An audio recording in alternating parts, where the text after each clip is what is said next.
Shawn Persinger, also known as Prester John, is an acoustic guitarist and very versatile musician based in Connecticut, teaches at the University of New Haven, and has released a new album called Halloween Baptizm. Well, it's new in the last few months. It didn't just come out, but I'm a few months late to getting to this. Nevertheless, Shawn, thank you so much for joining us today. Oh, well, thanks for having me. I'm happy to be here. Awesome. So when I got your package in the mail, I just could not believe the amount of effort that you have put into this project. So can you tell us a little about what you sent over and the kind of effort that you've been putting into it? Sure. Well, yeah, from the get-go, the project was designed to be music, text, and visual. That the visual was very important to me. I wanted to have that classic 1970s album cover artwork that you could look at and had depth, and you could turn it over, and granted it's still CD size, but we did a trifold, a triptych, and that was always important to me from the beginning because I wanted the music to relate to the visual, and then I wasn't going to delude myself into thinking that contemporary audiences were going to try to find every little detail in the album covers, so I thought I would do like a commentary for the album, and that's why I wrote Nobody Knows I'm Famous, to both talk about the production of the music, the little hidden Easter eggs and allusions that are in the music and in the artwork, and also about being a musician in the 21st century in general, because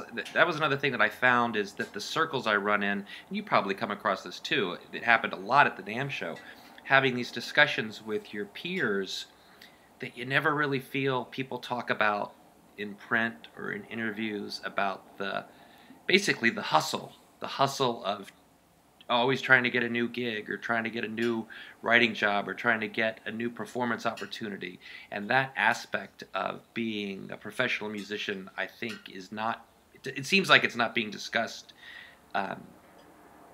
in contemporary circles online in a really frank and honest way. I remember it was very important to me when I read Bill Bruford's autobiography, and Bilford tells this story of playing a gig, and they walk in, and the manager of the venue says, "You guys got to be done and off the stage at 10 because there's a DJ coming in." Yes, it's Bill Bruford, and he just writes, "This is the way it is. This is what happens when you play a certain type of music," and I feel like a lot of people don't talk about that, or if they do talk about it, they're bitter, or maybe they do tell it in a funny, embarrassed way, as opposed to, well, this is just the part of the job. It is work. Yeah, so Halloween Baptism, first of all, you play 5 different guitar parts, correct? Four different guitar parts, yeah. Okay. It's a very layered, rich, dense album.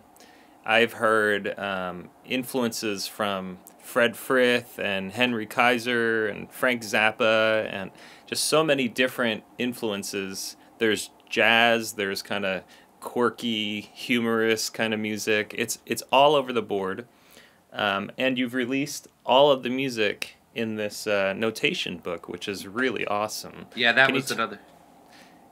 Yeah, you covered a little bit on the commentary for the album. Can you talk about the music first, and then the project of the notation and how they're intertwined and all that? Yes. So originally, most of this music was composed many years ago, and I wrote it for registers. So the idea was that any instrumentation could play this music, basically your bass, baritone, tenor, and soprano. So like a flute could play the highest part, and a bass guitar or a tuba. The music was designed that any combination of instruments or traditional string quartet or woodwind quartet could play these pieces. That's why there's not a lot of chords. Even though it's a guitar record, I was trying to avoid guitar tendencies. And even that, I think there's maybe like 4 bends. I play 4 bends on the record. So it had all been notated years ago, and then I finally had the opportunity to record it myself. and that's why I ended up using the guitars. But I also wanted to do a non-traditional guitar quartet, so it's nylon string, steel 6-string, steel string, 12-string, and thank goodness the Taylor guitars, I see it over here, put out this little mini bass. Oh, I can't. It's not year. in the. It's not in view. It's this little GS mini cool. bass, which I sort of hedged my bets on. I talk about it in the book. It's this little parlor-sized guitar, but it's got a huge sound, and on the record, it's massive. Yeah, it sounds fantastic, and I think I saw you have an entry, because the book's kind of in a diary format, where you get it, and you're really excited, and it's really cool. Oh my God, it was because it could have come, and I would have gone, oh my God, I just spent 6 months waiting for. I was really waiting, and I talk about waiting and procrastinating, like maybe I really was just. I'll get to it eventually. But I was waiting for that bass, and as soon as it came, it's like the whole record came together. Because originally, you can see it back here too, that's my 8-string baritone. I thought I would end up recording the bass parts on the baritone guitar, but that had limitations too, the biggest of which is that it's tuned, it's done a 4th from the other guitars. Would you mind pulling that off and just going through each string? So when I strum an E chord, oh wow, you hear a B chord. And I was writing music for this instrument as well because this guitar is really great. When I talked to Bob Taylor, I said, "Who did you make that guitar for? Because it's a really weird guitar." And without missing a beat, he said, "For old guys who can't sing CCR in the original key anymore, but don't want to transpose it." That's awesome, because I remember when that guitar came out, and I thought, I really want one of those, because I bet it sounds really interesting. It'd be a great instrument. I never would have thought CCR. Right, because all of a sudden you're strumming, Fortunate Son or Lodi, and it's, John Fogerty is a really great singer. I mean, the guy's hitting high notes, so you don't want to have to sing that C. So you're strumming G chords in the original key. You're singing your G. It's a lot easier. Oh, that's so cool. But to a certain degree, and I say this with all due respect because I absolutely love this instrument. This instrument is really difficult to do much more on than just strum the chords, because as soon as you try to solo, it gets the octave strings in the middle throw you off. These strings are so heavy, it's hard to play traditionally. You're trying to play fast. So when I got it, I realized, oh, I could write music for this. I could do like what composers did. I forget what century it is. When the piano finally came to fruition, and people who had been composing harpsichord music said, oh, we can do other things with the piano, and the shift in composition changes. And I thought, well, I can do that with this. I'll make it. Unfortunately, it's not like the 8-string baritone usurped the 6-string steel string. Right. So the audience for writing music like that is relatively limited. And I talk about this in the book. And then it turns out that the quartet, even as esoteric as that is, there's a broader audience for both the music itself and for playing it, because most people do have access to any sort of 6-string guitar, bass, and for the most part a 12-string guitar. 12-string is not that uncommon either. So that's why the quartet is the instrumentation that it is because I wanted it to be diverse, and I wanted to be able to exploit the tonal characteristics of the difference between a nylon string and a 12-string, for instance. So tell us about the, if you want to put the guitar back, that's fine. So can you tell us about what inspired you to write this music? Because it's not what people might think. It's not like an easy listening kind of California guitar trio kind of thing where it's sometimes experimental. It's kind of the opposite. It's very experimental all the way through, extremely musical, but it definitely touches a lot of edges or boundaries. Yeah, I think this ends up just being my personal taste in music is, I shouldn't say my personal taste, because my taste is extremely broad. I like pop music, and I listen to tons of pop music. I play in a Jackson Browne tribute band. So it's not like these things are one or the other. And but for me as a composer, I hope this doesn't sound arrogant, because I think it's very hard to do new things, but I thought, well, at the very least, the instrumentation is unique, and I can do this balance that I've always tried to strike of the weird and the commercial. It just drove me nuts that you'd get these 12-tone composers, and not only were they trying to do a serial composition, but they're also doing this outrageously rhythmically complex music. And this is not entirely true, but I always thought, well, if I can use all 12 notes, I'll keep my rhythms a little more simple.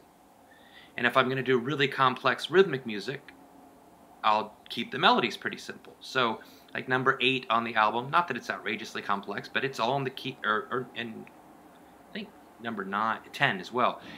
Those are pretty rhythmically complex, but they're all completely tonal, almost 100% diatonic.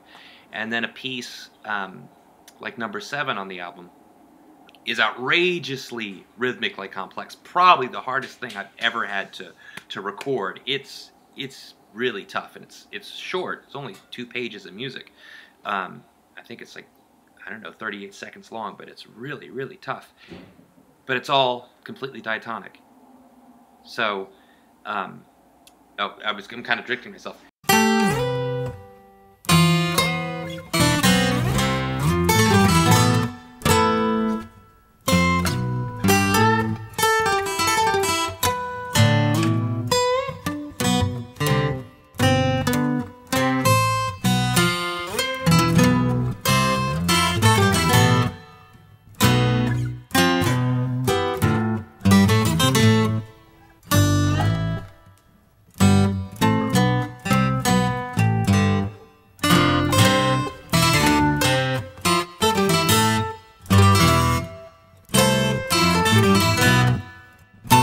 Then another piece would be something like, I'm trying to think of something that has a lot of different notes, but the rhythms are pretty straight ahead. Maybe I don't do that as much as I think I do. And you know, and again, you know this because you make weird music. These things are all relative. What is weird to Joe Average is pretty normal to us. So something that I think, oh, that's normal, somebody else looks at it and goes, I don't even have a point of reference for it. Right. Yeah, for perhaps progressive rock listeners, whatever progressive rock is, you know, I kept finding myself thinking, wow, this is like Gentle Giant meets Robert Fripp in the League of Crafty Guitarists, meets like Frank Zappa's symphonic work arranged for acoustic guitar. Like, there's so much... There are so many wonderful influences. I just love the album, but yeah, it's definitely not a normal acoustic guitar album. Well, and that's the other thing. In the acoustic guitar world, tends to be pretty. The most diplomatic way I could say it is safe. It's relatively safe. You know, the other influence I want to mention, because I didn't mention it too much in the book, is Charlie Parker and Dizzy Gillespie. I got obsessed with their melodies. The solos, I don't need the solos at all. In fact, I got recordings where I've just chopped off the heads, beginning and the ending, because I like to hear them play together in unison or in harmony, and those outrageously complex melodies. That's a big influence for me. That was a big influence in my electric band in Boudin. The violinist and I would always either play in harmony or in unison, so that it didn't just sound like, oh, here's a guy playing fancy. It was, here's a guy playing fancy and another guy who's keeping up with him. And that's all Charlie Parker and Dizzy Gillespie. The other influences, Zappa, Beefheart, Fripp, yeah, those are all part of what I do. When I left the band, when the band Boudin broke up, I was trying to figure out, how can I play the music of Boudin on acoustic guitar, one acoustic guitar? Because that band was Frank Zappa and King Crimson and Mahavishnu. Those are sort of the biggest influence in punk rock. Minor Threat and the Minutemen were big influences for me in that band as well. And how could I play that on acoustic guitar? Because for the most part, no one seemed to be doing that. I thought, well, if you look at the weirdest Fahey or Kotke or Richard Leo Johnson, do you know Richard Leo Johnson? I've never heard of him, no. He put out this brilliant record on Blue Note years ago called Fingertip Ship, which is really stunning. You should check it out and have a listen. That was, he's 10 times the virtuoso. Or I should rephrase it. He's 10 times the player that I am. Just trying to stay modest here. But that complexity, he did it. But not a lot of other people do that in acoustic guitar world. Every now and then you'll hear people who are weirdos, like a Mike Keneally will do an acoustic track. He did that one acoustic album, but even that acoustic album is relatively normal for Mike. Mike is a great example of the guy who balances all those things. He gives you a pop. I remember seeing him years ago. He came out and he would do like a straight ahead rock song, and then he would do something outrageously weird, and then he did a song that had a jam in it where he could solo a la Hendrix, and then he just kept repeating that. Like, here's my pop song, here's the weird, here's the jam. And I thought that's the way to do it. All right, so musically the album is incredibly interesting. The notation is just fascinating to go through. But the book itself, Nobody Knows I'm Famous, it's right here, this white book, is such a comprehensive journal of all things musical. You've got family stuff in there. You talk about instruments. You talk about modesty. You talk about everything. So I couldn't believe it. I was like, this is more of like a memoir. And then the fact that you came out with all of this at the same time, how did you how did you plan all of that? I mean, that's a monumental effort. Yeah, I got lucky in a couple of ways. That I put out this guitar book called the 50 Greatest Guitar Books. It was 5 years ago, it ended up being a very successful book, and delightfully, because everybody I talked to said, yeah, that sounds like a magazine article. That sounds like a blog. You don't want to write a book about other guitar books. And it turned out to be highly successful. And I've sold more books than I have records, really, in the last 5 years. So I realized, oh, there's a link here of I can do the music and the book, because I do enjoy the writing, and I write for Taylor Guitars magazine. And again, with all due respect to Taylor, Taylor lets me do a lot of weird stuff for a relatively commercial mainstream audience. And they have readers who they love what I write and they don't like what I play.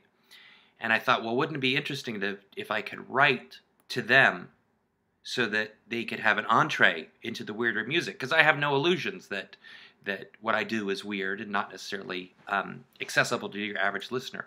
And I thought, well, that would be nice that I could not explain myself,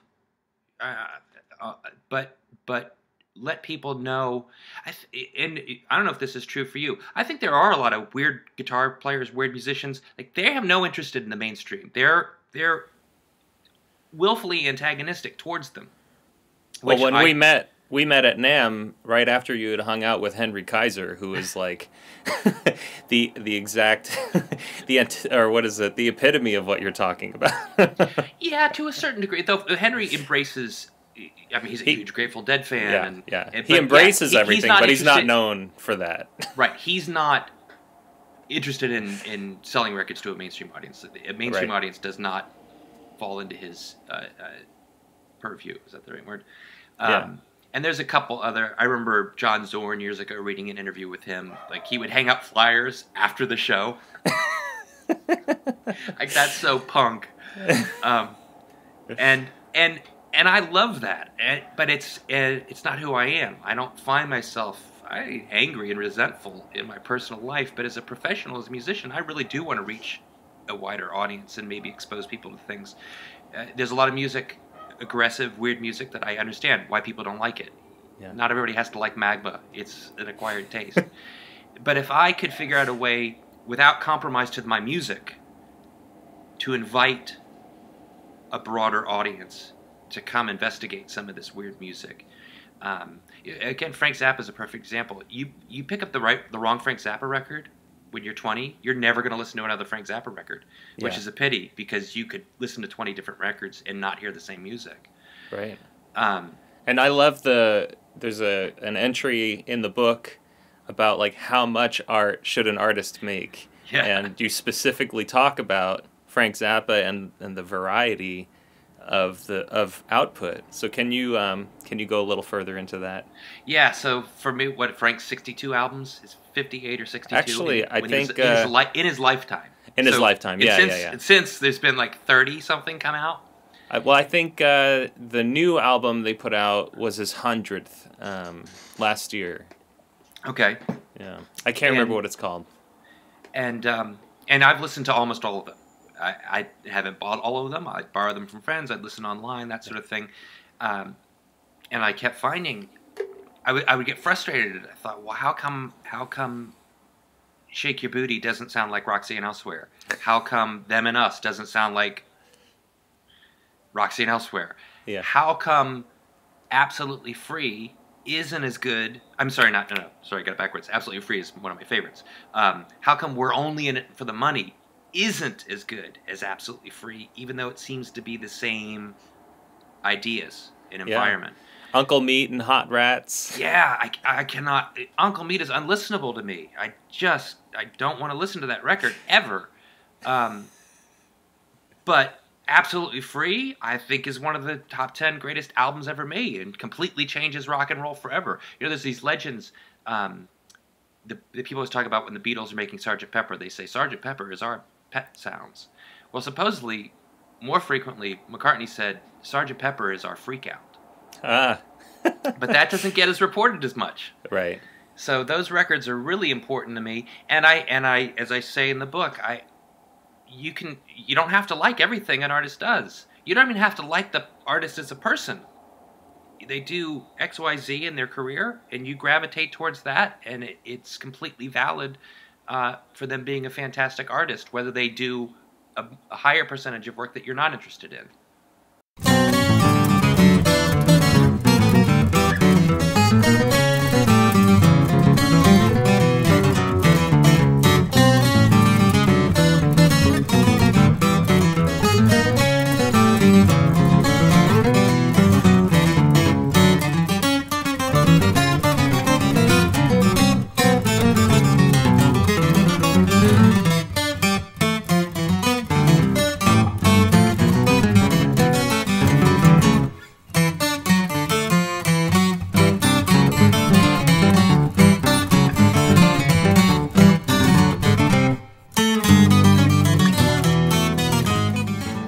Yeah, you have a lot to say about a lot of topics, and I really appreciated that about the book. I didn't get to read the whole thing. I skimmed through a lot, read maybe half of the whole book. But man, every time I would just, something would catch my eye as I was reading, and I thought, you could write a whole book about this. This book is like full of books. Can you talk a little about you're clearly academically, well, that's your profession as well. Well, it's actually not. I mean, I teach at the University of New Haven, but I'm an adjunct lecturer. I see, okay. My real education, I went to Musicians Institute in Los Angeles, which was a great school, but it's basically a trade school. For me, it was rock and roll, even though the curriculum was mostly jazz. Almost all of my composition skills come from listening to records and looking at scores. Like, I have no compositional training. My notation is pretty bad. I notate in finale, and finale plays back the music, and I go, oh, that's not what I thought it sounded like. I got to change that. And all of a sudden, I find, this was years ago, I'm slightly exaggerating now, but I'd write a piece of music with these triplets. And I'd write in the triplets, that's a triplet. And I'd listen back, and I'm like, that's not what I want. And it would take me hours, and I would realize, oh, it's 2 16th notes followed by an 8th note. Da-da-da-da. Not da-da-da. And those are things still to this day. I'll notate them and go, shoot, I meant this. And thank goodness for finale to play it back. Right. Yeah. But yeah, your background is, I know you're a schooled musician, but you go so far beyond the musical elements. And I think you said in your notation book, it was like, you don't know how much information you don't need until you learn Everything about music theory. The music theory, yeah. Yeah. You need to know a lot of music theory to know how much music theory you don't need to know. Right. That's one of my lines, and it's so true because there's so much complexity, music terminology where there's three terms for the exact same thing, and the terms seem to contradict each other. Yeah, bringing that aspect, like you said though about the book, there's these entries that could be other books. A big one for me in that book was the harming power of music. I thought, this is a book I want to write, because why does music make me angry? Why, when I hear a song, do I get frustrated? Because people talk all the time about the healing power, and when you listen to music, it activates every part of your brain, I mean, is this true for you? I know it's not. Here's the other thing. There's so many things that I think about that I've never read anybody talk about. But I'm not arrogant. I'm just not arrogant enough to think that I'm the only one. So I wrote this book so that people go, yeah, I think that too, but I've never seen anybody talk about it. Why does, and I'll just say it here because I think I took it out of the book, why does Celine Dion make me so angry? I mean, from the get-go. Why do those pan flutes from Peru, I just want to go crazy. There's something in the overtone series. There's something in the tonality that makes me cringe. Yeah, it's funny. My wife and I saw R. Carlos Nakai, who's a Native American flute player.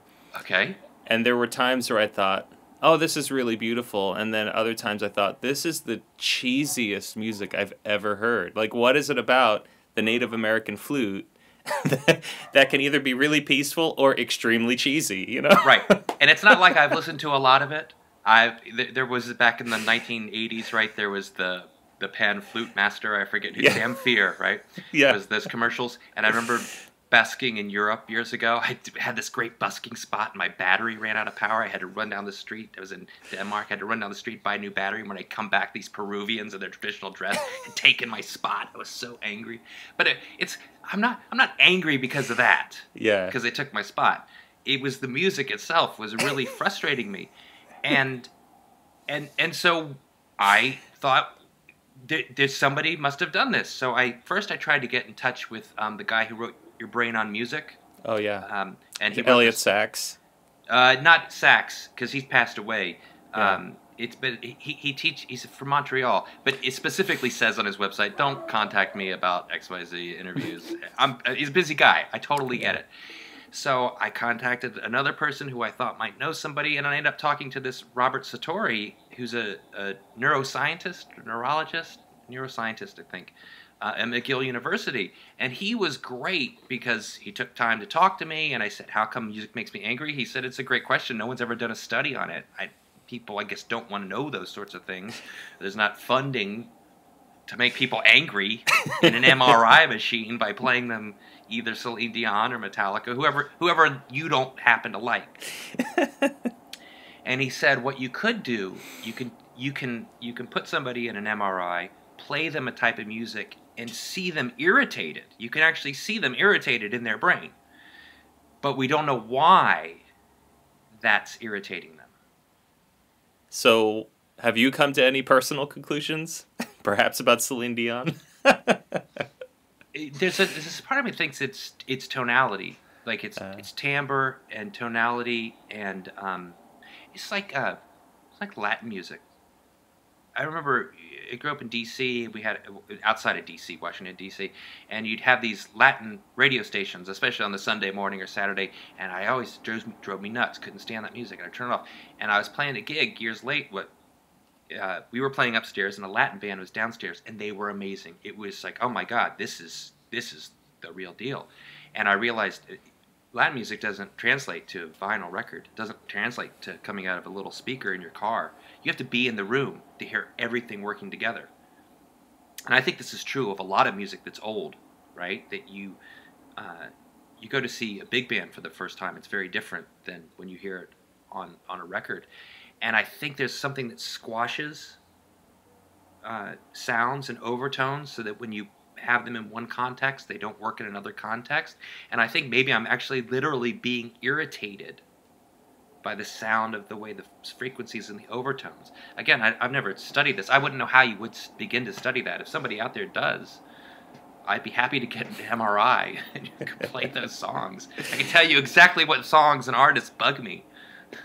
It's funny, I'm the same way about the Sam Harris podcast. Now, it's not Sam Harris that bothers me, because I like a lot of what he says, but listening to the recorded voice irritates me. And I've heard people say, oh, you're so surface, I see other people complaining about it too, but I'm like, no, there is something wrong with the way his voice is recorded and mixed and whatever compression he's using. It removes all the sibilants, so you can't distinguish an S from a T from a B, and then it removes his breath. It's like it's not a human speaking. And just the way it's recorded, I have such a hard time listening to it. Well, see, I think that's the easy place to start. And maybe you need to start with just a recording engineer. If you add more reverb to a thing, all of a sudden it doesn't sound as good, but just the right amount of reverb makes something pop. Or that's even a better example. You're in a vacuum. It sounds horrible. You put too much reverb on. It sounds worse. You put just the right amount of reverb, all of a sudden it sounds like Fresh Air with Terry Gross. That's perfect. Right. It's exactly what you want. Yeah. What is it that makes listening to NPR so much more pleasing than listening to the Sam Harris podcast? I don't know, but I do know that NPR has an engineer that has a very specific, sound, electric flow.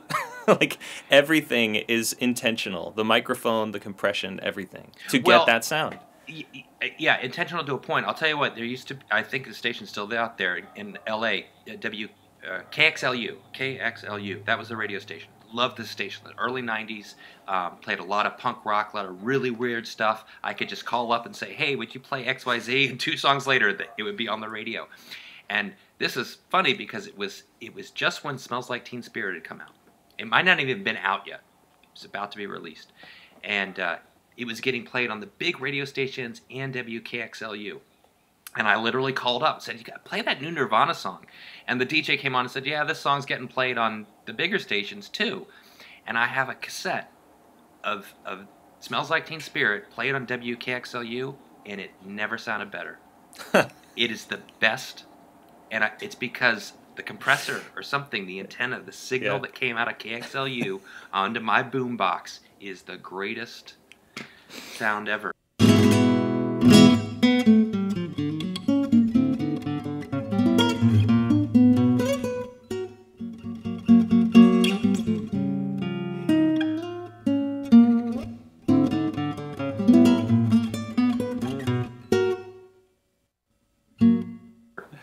So yeah, I think you've touched on something, because I definitely agree. There's music and recorded audio that can make you angry for arbitrary reasons. Exactly. Or what seems arbitrary. You're not criticizing the content. There's just something about what you're hearing that makes you angry. Yeah, the sibilants that you were talking about, is that how you pronounce it? I think so. It's the rough edges are cut off. That's what Celine Dion. All the rough edges are cut off. Right. Everything is smoothed out. And there's an irony there because, of course, I don't want rough edges in my house. I don't want to get splinters. I don't want my kids bumping their heads on coffee tables. And when you see a car, it's smooth, it's got curves, but somehow you don't want that. I don't want that in my music. I like the rough edges. I think Intermounting Flame is far superior to Birds of Fire, because Birds of Fire is slick. They've got it. They figured it out. Intermounting Flame, they are just go, and it's so rough. Well, you listen to Captain Beefheart. It's like pristine recording, and you can hear that it doesn't even sound like it was recorded on analog tape the way it was mastered or something, because there's so much treble, there's so much bass, like Bat Chain Puller. That song, it's such a rich sonic experience. Whereas you might listen to, I'll listen to a Jethro Tull album, and I think the drums just sound so dead, even though Barrymore Barlow is killing it, double kick and everything. But it's like, why could Captain Beefheart get such a great sounding album, and then you hear like, or even Dream Theater, like some albums I can't even listen to. I mean, the singer, some people hate him, some people love him, but just because of the drum sound, I can't listen to it, you know? And so it's like, what is with Captain Beefheart? Why can he get such a great sound in his records, and then something else in that same era sounds so horrible? I think I might have an answer for that. I mean, this is me just pontificating off the top of my head. But it's fun talk. And again, this is with all due respect, Beefheart, because I'm a huge fan. It's super important to me. Beefheart is kind of one-dimensional. Yeah. It's not like you get a lot of different things from Beefheart on any individual album, right? Right. Bat Chain Puller all sounds the same, as opposed to Clear Spot or Spotlight Kid, right? Those are different records. They sound all the same. And Trout Mask all sounds the same. It does, yeah. And guitar, bass, and drums, and the vocals. As opposed to the Jethro Tull, where you have to have that hi-hat and that kick drum, and the flute, and the guitar, and the bass, and the timbre of his voice. Yeah. So there's more, and you've got the ballads, and you've got the songs that rock, and then the songs that do both. I think those are harder songs to mix. There's also, you listen to like Tom Waits, and it's like he only wants you to hear the rough edges, whereas Celine Dion is absolutely the opposite. And yet my wife might listen to Celine Dion, and you know, it makes me like, oh, how can you listen to that? And then I listen to Tom Waits, and I'm like, oh, it's so gravelly. Listen to the scratchiness of his voice and that old piano and the room and everything. And she's like, how can you listen to that? It sounds like it was recorded in a barn, and he's some drunk old man yelling. Well, that's part of the great thing of life, right? Is everybody's different. Everybody's got a different taste. And for me, I think it's important to be able to recognize that hopefully you understand why your wife doesn't like Tom Waits, and your wife understands why you don't like Celine Dion. Although that seems like that one's the harder one for people to figure out. Is why don't you like things that are nice? It's not that I don't like it when it's nice. I just don't like it when it's nice and it doesn't seem sincere. Yeah, I get that. I just think that's such a great question. So but who am I to say what's sincere? That's the other thing. But your album, Halloween Baptism, to bring us back to the reason we should we're come talking. talk about me. Isn't that what I'm here for? I remember Dave Kerman. You know Dave Kerman? He's in the 5UUs and U-Totem and Thinking Plague. It's amazing drummer. And he said, I forget who he was talking about. He's like, every interview, whatever the question is, he just brings it back to the new product. and he was a real weirdo artist. He says, oh yes, you're trying to talk about The Color Purple. Well, on my new album, I completely left The Color Purple out because... Yes, Halloween Baptism is the name of the new record. Yeah, when did you release it? On Halloween. Halloween. Halloween of last year. Which I thought was, well, if the record's not that successful this year, I'll just re-release it. Yeah. I can re-release it every single year on Halloween. What I love about it is, even though it's called Halloween Baptism and the art is very fall, like the typical fall colors and that kind of thing. The artwork's beautiful, first of all. I love the artwork. But the album... Which I didn't make. I commissioned the artwork specifically from two artists. One was actually Maria Nicklin, who was actually my first wife. And the other is Gonzalo Fuentes, this he's from Chile. And he's a guitarist and illustrator. And both of them went above and beyond what I had my expectations. It's wonderful. I specifically knew what I wanted from them. So, but what I do want to get to is, even though it's released on Halloween, even though it's called Halloween Baptism, even though it's like fall colors and this art kind of reminds you of this time of year, the music itself is timeless. It's not like... Right. It's not creaky door, Halloween spooky sounds. Right, and I do want to at least emphasize that for anyone who might be listening. Like, this is not a Halloween album, and the album is just... It's so musical and rich and interesting, and it's the kind of thing where you can listen to it over and over again, just even in succession. It can be 2 or 3 listens in a row, because there's something different that you'll catch in every song. And what I do appreciate is you don't over-polish anything. There are times where I can hear how hard it is to play that, just as a guitarist. And there are times where I can hear, you know, your hands on the instrument, and you're not trying to overproduce or make it fake. It's like, here is me authentically performing this music. Some of it is extremely challenging for me. So I appreciate that, and I think it's a really great record. I'm not sure if I wrote about this in the book, but it occurred to me years ago. One of my biggest limitations is physical, technical. I'm good at certain things, but other things you just can't get up to speed. You've done that thing about fracture. Yeah. That impossible to play piece, Yeah. which it is. And then the way I came to terms with it is I realized my favorite players are really sloppy. And sometimes my favorite things recorded are horrible. Again, with all due respect, like Larry Coryell's Live at Fairyland, I don't know if you know that record. He's got a song called Stones on that album. There are times when it sounds like he has no idea how to play the guitar. And it's so beautiful. It's glorious. And Mark Ribot, his Saints album, oh my God, it's just full of what sound like mistakes, and you couldn't play something better if you wanted to. There's John Fahey. He'll do these things where you just think any second he's gonna just stop and go, "We'll do it again."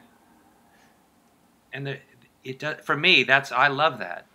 I do too. I saw John Scofield play in New York with Brad Mehldau and Mark Juliana. It was an awesome show, and when I first saw it, I was like, wow, Scofield's like the weakest guy up there.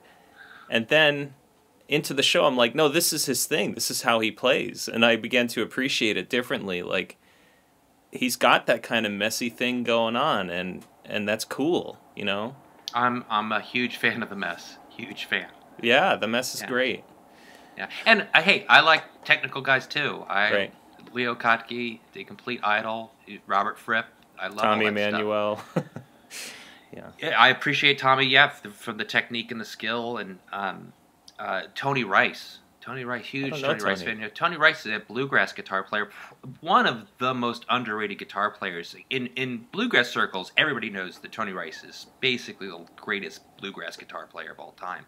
But you never hear other people talk about Tony Rice. But Tony is immaculate and tasteful, and what an amazing songwriter. I mean, if you check out his work with the David Grisman Quintet, and then his records like Mar West or Backwaters, great, sophisticated acoustic guitar music that's jazz influenced and bluegrass influenced, but never sounds like either. Very unique. So, for anyone looking to listen to this record or find out more about you, where should they go?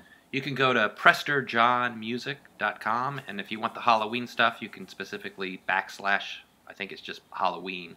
But Prester John Music will get you me. It'll get you everything I've done. I was originally in a progressive rock band called Boo Dian, and we put out a couple records ourselves and on Cuneiform Records, which that's to me is still one of the greatest accomplishments in my life, is to have records on Cuneiform. And that band was Mahavishnu, King Crimson esque. And then I went solo, and then I had a duo with a mandolinist named David Miller, and now I've got this quartet. And it's all kind of the same idea. The way Frank, if you really do delve into Zappa, even though he does a lot of different things, there's always a thread. The project object. Yeah, even when you don't like it, you still know it's Frank. And I've tried to keep that. I think John McLaughlin was like that too. If you listen to the Extrapolation album, and then Mahavishnu, and then Shakti, and then you can hear those. He does those same ideas. It's not that he's just playing the same licks. It's that there's a conceptual idea that's running through those things. And I think for me, conceptually, my idea is, how can I play weird music in song form? That's a big thing for me. Most of my songs are kind of, some people would say A, B, A, B, but I'm inclined to say verse, chorus, here's the bridge. And if you're willing to listen to the more complex music, you do go, oh, I do hear he's repeating those little ideas. In fact, Halloween is very much one big idea, melodic themes, and I did write about that as much as I could in the book, that there's the intervals that I play correspond to the song number titles, or there's some sort of theoretical idea in each of the songs.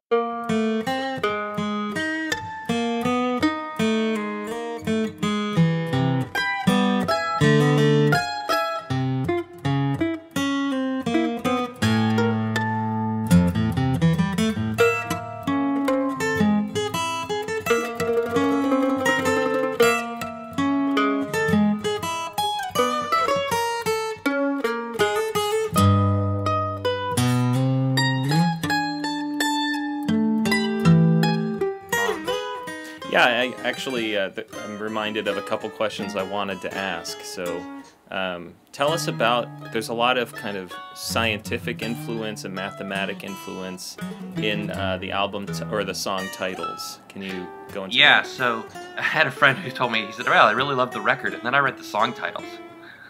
Because a couple of them are a handful. Like the second piece is called "One" is the first Sophie Germain prime, or sorry, two is the first Sophie Germain prime, and that's a tribute to this woman Sophie Germain, who was a scientist, and this is my very, very superficial way of paying tribute to science and innovation and the scientific method of trying to explore things and find things out. I didn't want to just guess why music was making me angry. I wanted to go to a scientist who'd studied these things and find out if someone knew why. And that's a theme that runs throughout the record, is that there's a tribute to scientific ideas, mathematics, because of the number idea. I don't want to say I crammed in some mathematics, but there's some mathematical things. I'm horrible at math, awful. I'm bad at everything except playing the guitar, and some would argue, but really, and I'm not being. I mean, if it's musical, I'm interested, I'm intrigued, but everything else, I'm really horrible at. But I have an immense respect for people like Neil deGrasse Tyson, or one of my favorite podcasts is the Infinite Monkey Cage. Huh. And so I really like these scientific ideas, and I like the idea too that scientists are willing to admit that, well, we're not 100% sure, but we think this is the way it is, and when more information is available, we'll reevaluate what we think. And I like that idea of scientific discovery with the guitar, with music in general, is how can you... I like to start with inspiration. I've got a musical idea, I play it, comes to me on the guitar. Now how can I use the theory to develop it into something bigger? And how can I take all the people, the predecessors, because that's a big thing. It's the long line behind me, that standing on the shoulders of giants cliche, that I'm trying to build on. And then finally, tell us a little about the name Prester John. Oh yeah, that's marketing. It's totally commercial marketing is all it is. It's like Coca-Cola. I was in this band Boudin. It's spelled B-O-U-D, second word D-E-U-N. It's a horrible name for a band. It's hard to spell. It's hard to pronounce. Steve at Cuneiform still pronounces it wrong. Boudin. He says Dion. Celine Dion, right? Maybe that's it. I'm just scarred. He's doing it just to rub you the wrong way. Joyce at Cuneiform calls us the Boudins. I love that. So when I went solo, I realized Shawn Persinger, no one's gonna buy that record. I'll put on the Prester John tag, because that'll be marketing. At least they'll remember it. Somebody is something. And Prester John, the legend of Prester John, is that there was a letter that circulated through Europe 500 years ago claiming of this realm of Prester John that was basically the Garden of Eden. Mythical animals and jewels in the mountains, and everyone's well fed. It was a prank. It was a prank letter. People went looking for this personified fountain of youth that found nothing. And I liked this idea that it was historical and it was a joke. So that's where the Prester John part came from. And it's nice. Every now and then, I particularly like this when I'm with my kids. My kids are 7 and 9. And we'll be out and someone will go, "Hey, Prester John." It's nice. Yeah, that's pretty cool. Awesome. Well, thank you so much for your time, Shawn. It was really thanks a for very having fun me. chat. And I love. Oh, one more quick plug is weirdguitarlessons.com, because how long have you had make weird music? I think it's since 2014, early 2014, 4 years.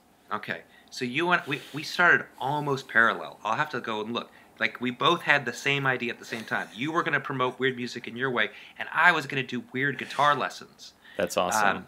And look, if you go to my website, I got a minuscule amount compared to you. I think there's only 9 lessons in 5 years. But again, there seems to be, if you're a real weirdo, a lot of people don't talk about what they're doing from a, like, here, this is an easy to grasp, not necessarily easy to grasp idea, but I can break it down and show you how I do these techniques. And again, that's something I wanted to do because as an educator and as a kid who really learned to play guitar by listening to records and buying music books, I'll send you I mean, I've got a library in my other room. I've owned literally thousands and thousands of guitar books, and I've read them all, and almost none of them are weird. Thank goodness they put out a decent John McLaughlin book, I think last year, and they started doing the Zappa books. I don't know if you've seen those. The one size fits all with the impossible to play guitar parts. Yep, I have it right there. Oh yeah, I would give anything for a Trout Mask replica book and a Lick My Decals Off book. A really good King Crimson book, read, or I'd much rather have the box set, the Great Deceiver box set, or Starless transcribed. Right. Yeah. I don't know why Robert Fripp doesn't sit down and do a real book of those old Crimson songs. That's something maybe I'm rambling here, but I'm going to say this because after I finished the 50 Greatest Guitar Books, what I really wanted to do was sit down with Larry Coryell and say, Larry, show me this, do that, because I don't think a lot of great players really know what's great about what they do, or some of them might even be, oh, I did that 30 years ago. I'm always moving forward. Like, I'm sorry, I got to know how to play it. McLaughlin, I love this riff, and I could tell you all the music theory behind it.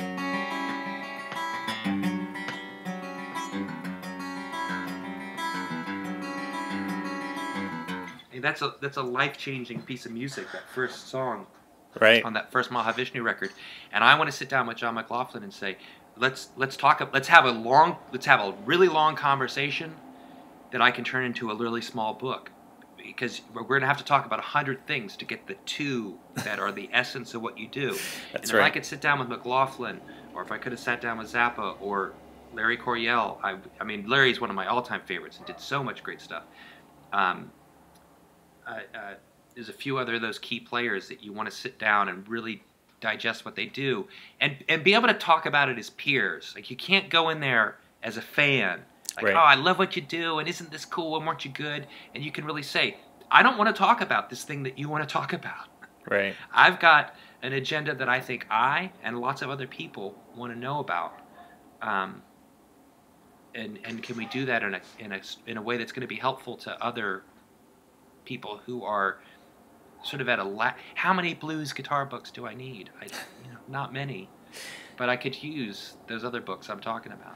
I don't know if you saw, but Trey Gunn is just published an entire transcription of Thrack. I did see that. Yeah, and more is coming. So, all right, that's good to know. Yeah, so I think there is this weird music thing. There seems to be, well, probably because the music industry has fallen apart. So now you've got to figure out, how do I make money, when my music makes me basically nothing. So yeah, and the notation, the other thing that's really hard about that, though, right, is the notation. Like, this is hard stuff to notate. And don't get me wrong, there's those couple guys who do transcriptions for Hal Leonard. If you could do the Zappa book, you can do a Dr. Nerve book, or you could do the Boudin book, or a Mahavishnu book, or a Captain Beefheart. I think there's a reluctance on the bigger publishers and the original licensing publishers to say, this is a lot of effort, and we're going to sell 20. Right. Yeah. Awesome. Thank you again, Shawn. It was really great talking to you. Hey, thanks for having me. A real pleasure, and I hope we'll see you again soon.